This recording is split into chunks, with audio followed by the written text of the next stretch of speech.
Assalamualaikum warahmatullahi wabarakatuh. Sebelumnya perkenalkan, nama saya Dandi Rinaldi dari kelas PJKR 5E. NPM saya 18 10 63 10 70 166. Di sini saya akan menerangkan atau sedikit menjelaskan sistem pertandingan pada buku Manajemen Organisasi dan Sistem Pertandingan Olahraga. Sistem pertandingan yang baik yaitu yang dapat memperlancar jalan suatu pertandingan atau perlombaan sehingga mendapatkan pemenangnya. Adapun sistem pertandingan yang sudah sering kita kenal adalah sistem gugur, sistem kompetisi, dan sistem kombinasi. Sistem gugur adalah suatu sistem yang mengatur pelaksanaan pertandingan di mana peserta yang kalah tidak berhak mengikuti pertandingan selanjutnya. Pertandingan akan berakhir apabila pemenang tidak mempunyai lawan lagi. Sistem gugur dapat dibagi menjadi yang pertama yaitu sistem gugur tunggal, yang di dalamnya ada sistem gugur tunggal murni, sistem gugur dengan bye, sistem gugur dengan seeded atau unggulan, sistem gugur dengan sisipan, dan ada sistem gugur rangkap atau double elimination, dan sistem consolation, yang di dalamnya sistem gugur tunggal murni dan sistem gugur murni atau sistem gugur memperhitungkan yang kalah, dan sistem gugur 2 kali kalah. Di sini beberapa ciri-ciri sistem gugur ialah sebagai berikut. Yang pertama, ada yang kalah tidak berhak mengikuti pertandingan babak berikutnya. Yang kedua, pemenang lawan pemenang. Yang ketiga, peserta yang tidak terkalahkan sebagai juara pertama. Yang keempat, peserta yang kalah 1 kali sebagai juara kedua. Selanjutnya ada keuntungan memakai sistem gugur, ialah yang pertama, peserta pertandingan banyak. Yang kedua, menghemat waktu dan biaya. Dan ada juga kelemahan sistem gugur, yaitu yang pertama, peserta sama kuat bisa bertemu pada babak pendahuluan. Yang kedua, peserta yang sangat kuat berhadapan dengan sangat lemah. Yang ketiga, peserta yang maju ke babak berikutnya belum tentu tergolong peserta yang berprestasi. Bagan pertandingan. Untuk menentukan siapa saja yang berhadapan dalam satu pertandingan, maka perlu disusun bagan pertandingan. Tahap penting dalam penyusunan bagan ialah menentukan peserta. Proses pelaksanaannya sebagai berikut.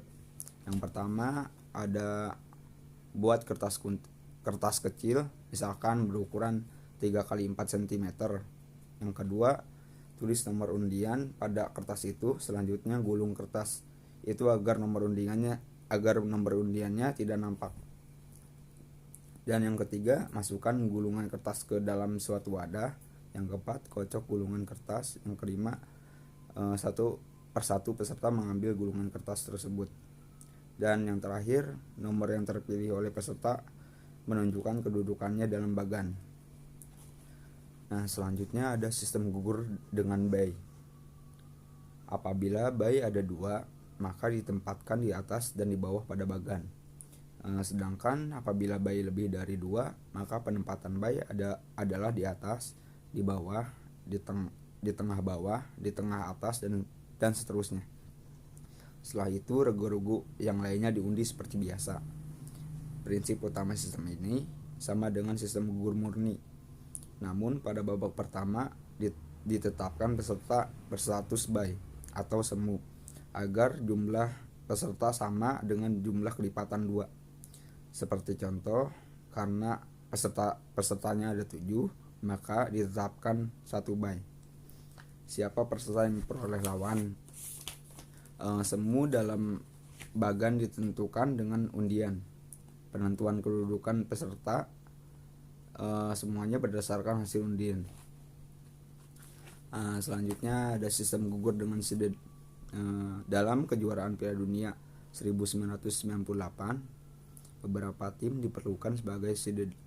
Umpamanya juara bertahan Brazil dan tuan rumah Prancis. Kedua tim ditempatkan dalam kelompok terpisah. Siapa tim yang menyertainya dalam kelompok masing-masing ditentukan dengan undian.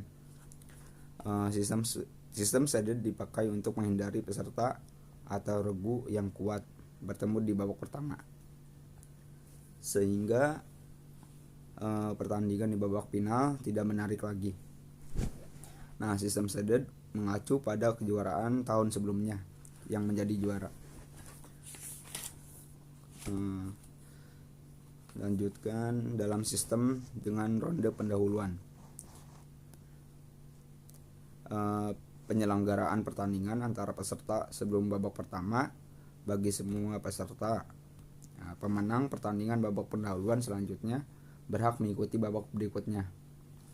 Tujuan utama penyelenggaraan ronde pendahuluan ialah mengurangi jumlah peserta pada babak pertama.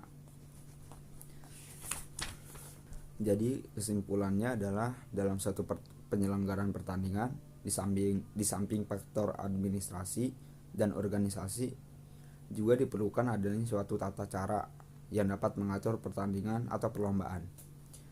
Untuk menentukan sistem pertandingan, kita harus memperhatikan faktor-faktor sebagai berikut, yaitu waktu pertandingan, biaya pertandingan, jumlah peserta, dan penyediaan sarana dan prasarana.